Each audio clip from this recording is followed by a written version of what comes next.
Hello everyone, welcome to another video with Mr. Math. Today we're solving some system of equations by substitution method. Remember, this is an algebra review for the end of a semester for Algebra 1. So let's select problem number 5, okay? And let's see that we're being asked here for a substitution method. So let's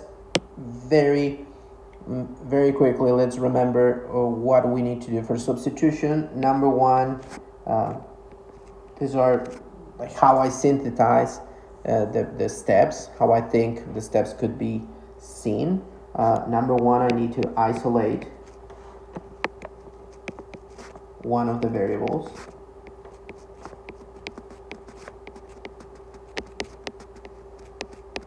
Right, in one of the equations. And number two, I need to plug into the other equation.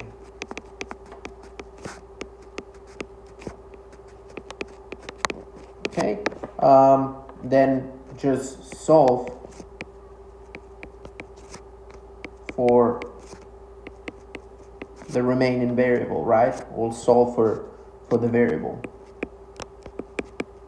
Here we have there.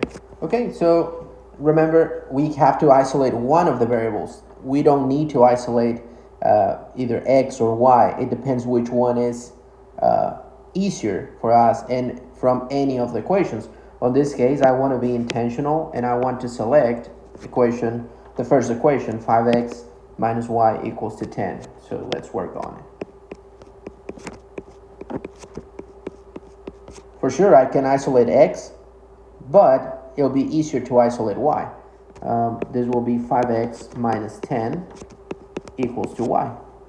Okay, that's step number one, done. Step number two says plug into the other equation. So what is the other equation? It's 7x minus 2y equals to 11. Now remember, the value of y is not anymore just y. The value of y now will be replaced by 5x minus 10. So this value of y needs to be replaced there. So we'll have 7x minus 2 times what we're saying here that y is equals to, which is 5x minus 10 equals to 11. All right, let's continue. So we have 7x minus, let's distribute the 2 for times that binomial. That will be negative 10x plus 20 equals to 11.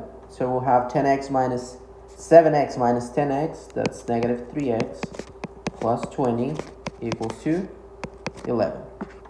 Let's solve for x. That will be step number 3. Solve for the variable that is remaining there. So this will be negative 3x equals to 11 minus 20.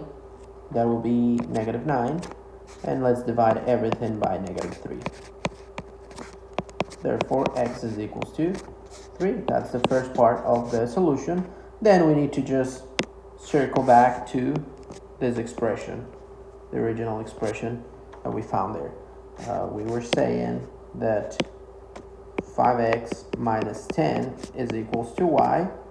Therefore, but we are using now x equals to 3. So it'll be 5 times 3 minus 10 equals to y. 5 times 3 is 15 minus 10, and this is y. Therefore, y is equals to 5. Okay, so my solution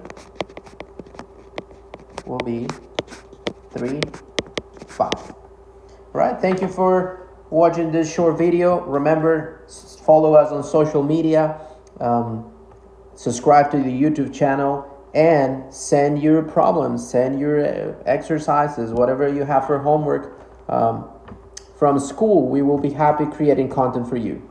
Right, thank you for watching.